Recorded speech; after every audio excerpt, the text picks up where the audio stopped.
This GM revives the player's character against their will, and it ends up making the GM quit. This is going to be a lesson on just listening to your players and not forcing them into a story they don't want. My name is Brandon, also known as Numbers D&D. I hope you enjoyed this story. I found it on r/RPG Horror Stories. Please get something to eat or drink, and let's get started. Game Master revived my character against my will.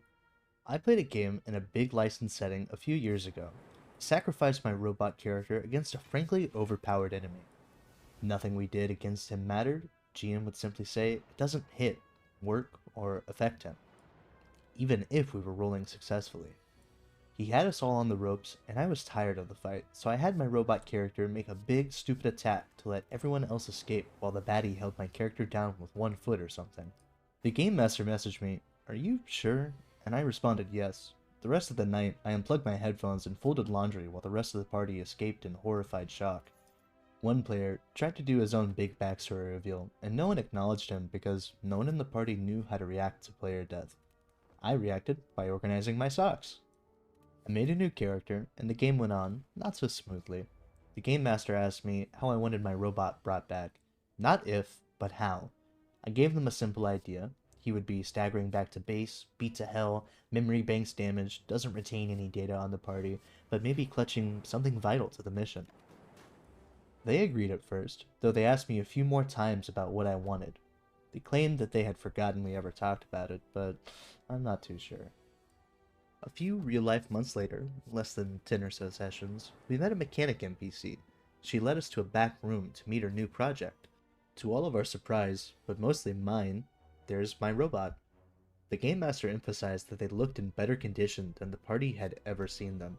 Their memory banks were perfect, except for the moment of their death, and they'd just been hanging out with this mechanic, just relaxing, no goal in mind or desire to return to base. The Game Master then made me roleplay as a newly repaired robot, with me having absolutely no idea as to why my sarcastic, workaholic, espionage, and assassination-prone robot was content to lounge aimlessly in some random mechanic's shop. I was off my game, confused and unhappy. The party was happy to see my robot, even if their relationship with the party had always been professionally tense and bitter. It honestly felt like they wanted me to roleplay as a bad fanfiction version of my robot spy in the moment. I remember telling the game master after the session that this wasn't what we had talked about, and I wasn't really sure what they wanted from me. I don't remember their response exactly, but it was a lot of guilt tripping and insisting still that they did not remember me telling them how I wanted my character reintroduced. The next few sessions got cancelled due to the schedule conflicts, and then the game master announced that they were bored of this game and wanted to run a D&D 5e game. Gamers, I did not join that game. The Game Master repeatedly pestered me to join, sent me invites, and told other players I would be joining in spite of my clear refusal. Not too long after that, we simply stopped talking, and the Game Master went off to cause bigger problems elsewhere. I think this is the kind of experience that most people will have with bad Dungeons & Dragons, which is sad to hear. I obviously don't know for sure what the setting is, but I believe that this is an Eberron game using a different system than Dungeons & Dragons. Eberron is a very interesting setting. In fact, it's actually my favorite. But it takes a large amount of energy for a dungeon master to really get the hang of what's going on.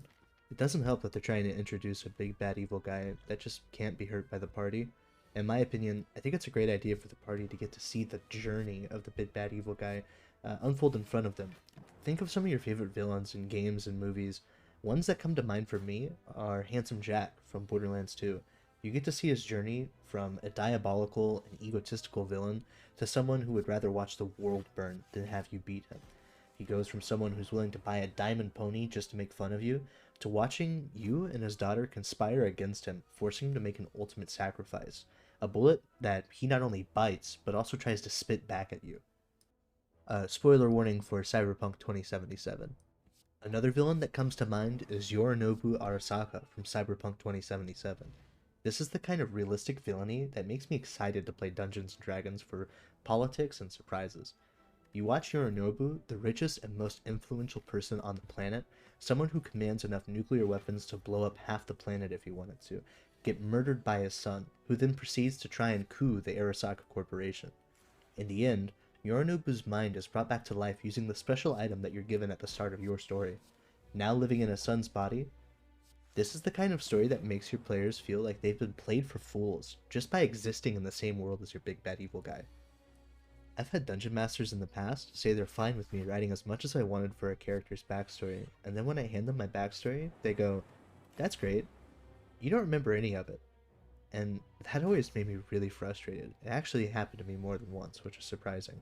However, every time I would talk to my fellow players and the dungeon master multiple times about how that was not the story I was interested in telling with my character.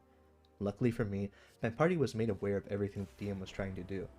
I ended up leaking my conversations with him to them all because he was the kind of person to try and spin it like I was being anything but patient and calm. Uh, his lack of effort really rubbed off on me, and it made it to where I didn't really want to play that game anymore. It was just a really awkward situation in general. Most of my other players had very similar experiences with him during their character creation too, and if it wasn't for me reaching out, we would have never known that this person was not the right fit for us. I've been Brandon, also known as Numbers D&D. Please like and subscribe. I'm trying to get to 500 subs so I can start monetization on this channel. And as always, I hope you have a nice night.